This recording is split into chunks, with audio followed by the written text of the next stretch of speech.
విజయ్ దళపతిని వాళ్ళ వైఫ్ సంగీత విడాకులు కోరుతూ ఒక పిటిషన్ కోర్ట్‌లో పెట్టడం జరిగింది. అయితే ఆ పిటిషన్‌లో ఏకంగా విజయ్ దళపతి పైన 7 అభియోగాలు మోపడం జరిగింది. ఇప్పుడు ఆ 7 అభియోగాలు కూడా సోషల్ మీడియాలో వైరల్ అయిపోతున్నాయి. అసలు సంగీత ఎందుకు విడాకులు ఆశిస్తుంది విజయ్ దళపతి దగ్గర నుంచి? అసలు ఏం జరిగింది? మరి 26 ఏళ్ల తరువాత ఈ విధంగా ఎలక్షన్స్ ముందరే విడాకులు కోరడం ఏంటి? అసలు ఆ మోపిన 7 అభియోగాల్లో ఏమున్నాయి అనేది ఒకసారి డిస్కస్ చేద్దాం.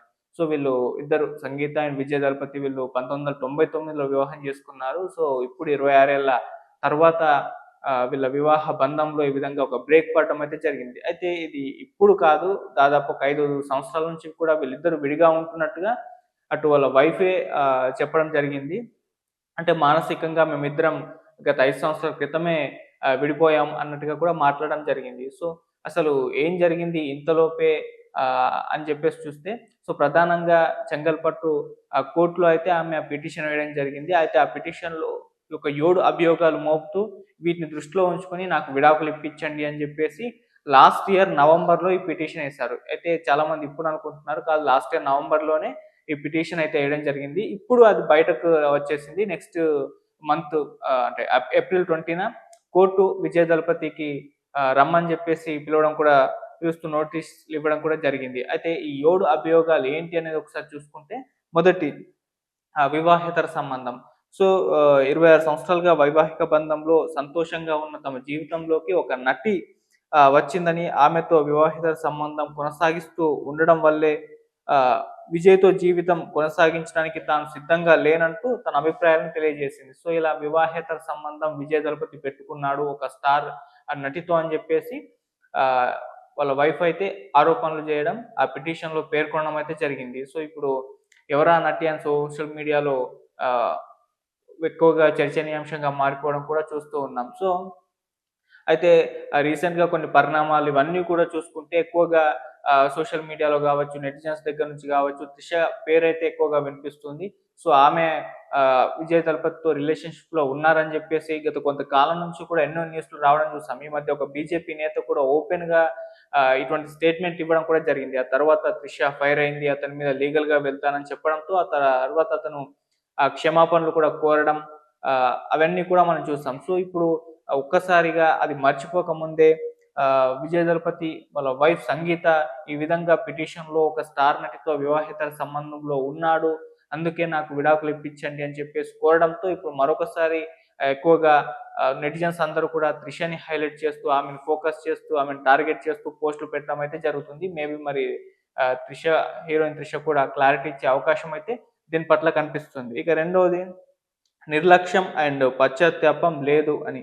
అంటే భార్య పట్ల నిర్లక్ష్యంగా వ్యవహరించడం, చేసిన తప్పుకు పశ్చాత్తాపం పొందకపోవడం వల్లనే తాను విసిగిపోయానని జెప్పేసి ఆమె తన పిటిషన్‌లో అయితే పేర్కొన్నారు. ఇక మూడోది తీవ్ర మానసిక వేదన. అంటే ప్రేమించి పెళ్లి చేసుకున్న తన భర్త తన ప్రేమను తనపై చూపించకుండా వేరొక నటిపై చూపిస్తుండడంతో తట్టుకోలేక తీవ్ర మానసిక వేదన అనుభవిస్తున్నట్లు ఆమె తన పిటిషన్‌లో పేర్కొన్నట్టు సమాచారం. అంటే ప్రేమించి పెళ్లి చేసుకున్నారని జెప్పేసి క్లియర్‌గా ఆమె చెప్పేసింది. వాళ్ళ లవ్ స్టోరీ కూడా గతంలో వైరల్ అవ్వడం జరిగింది. ఈమె విజయ్ దళపతికి అభిమానిగా ఉండడం, అతన్ని కలవడానికి అతని సక్సెస్‌ని ఆహ్, అభినందించడానికని జెప్పేసి లండన్ నుంచి ఫ్లైట్ యేసుకొని అతన్నొచ్చి కలవడం జరిగింది. సో, అప్పుడే వాళ్ళిద్దరి మధ్య పరిచయం ఏర్పడడం, ఆ పరిచయం కాస్త ప్రేమగా మారడం, మళ్ళీ ఇరువురు కుటుంబాల సమక్షంలో వాళ్ళు ఆహ్, మద్దతుతో వాళ్ళు వివాహం చేసుకోవడం చూసాం. సో, ఇప్పుడు వేరే నటితో వివాహేతర సంబంధం పెట్టుకున్నాడని అన్నాడని చెప్పేసి మొత్తం ప్రేమంతా ఆమె మీదే చూపిస్తున్నాడు.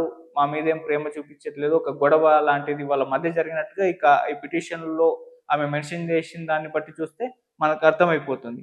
ఇక తర్వాత ఆర్థిక ఆంక్షలు.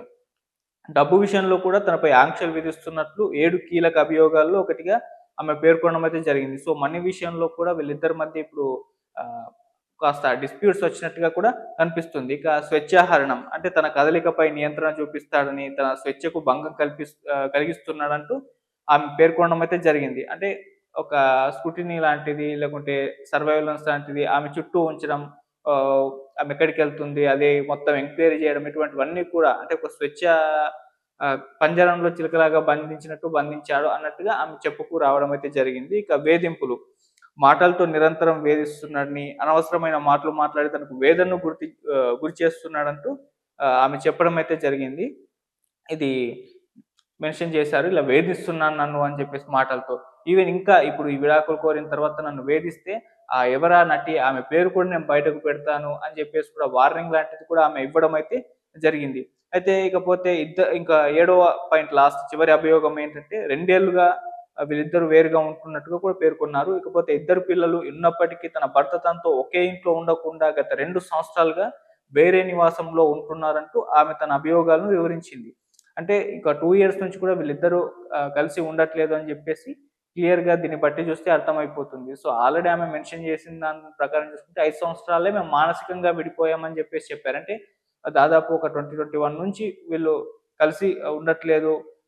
అంటే కలిసి ఉన్నప్పటికీ మానసికంగా వాళ్ళు విడిపోయారు. ఒక 2 ఇయర్స్ నుంచి విజయ్ దళపతి ఈమెతో ఉండట్లేదు. ఇద్దరు విడిపోయారు. ఆ రకంగా అన్నట్టుగా దీన్ని బట్టి చూస్తే అర్థమైపోతుంది. సో, ఇలా 7 అభియోగాలైతే ఆమె విజయ్ దళపతి మీద మోపింది.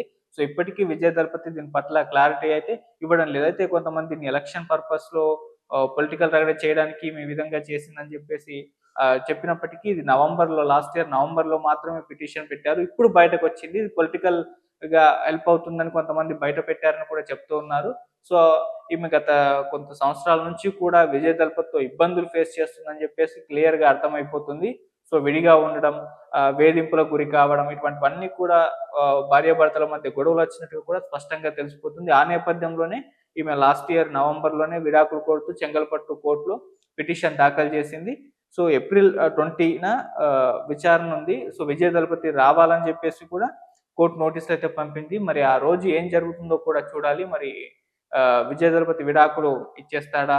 లేకుంటే కంటెస్ట్ చేస్తాడా? అనేది చూడాలి. సో, మాక్సిమం ఇచ్చేసే అవకాశాలు కూడా కనిపిస్తున్నాయి. ఇక తొందరలో ఎలక్షన్స్ రాబోతున్నాయి. మరి ఆ నేపథ్యంలో ఇప్పుడు విజయ్ దళపతిని ఈ విధంగా కొంతకాలం నుంచి కూడా ఇటువంటివన్నీ కూడా ఫేస్ చేయడం చూస్తున్నాం. కరూర్ సంఘటన జరిగింది. అప్పుడు విజయ్ దళపతి మీద సి అంటే తీవ్ర స్థాయిలో విమర్శలు రావడం చూస్తాం. ఇప్పుడు భార్య స్వయంగా రంగంలోకి దిగి విడాకులు కోరుతూ పిటిషన్ పెట్టడం అనేది కూడా ఇప్పుడు చర్చనీయాంశంగా మారిపోవడం చూస్తున్నాం. మరి ఇటువంటి వివాహేతర సంబంధం ఇవన్నీ కూడా ఎలక్షన్స్‌లో ఎంత ప్రభావం చూపిస్తాయో తెలీదు గానీ చూడాలి మరి ఎలా విజయ్ నిర్ణయం తీసుకుంటాడు? ఈ విషయంలో ఏం చేస్తాడు?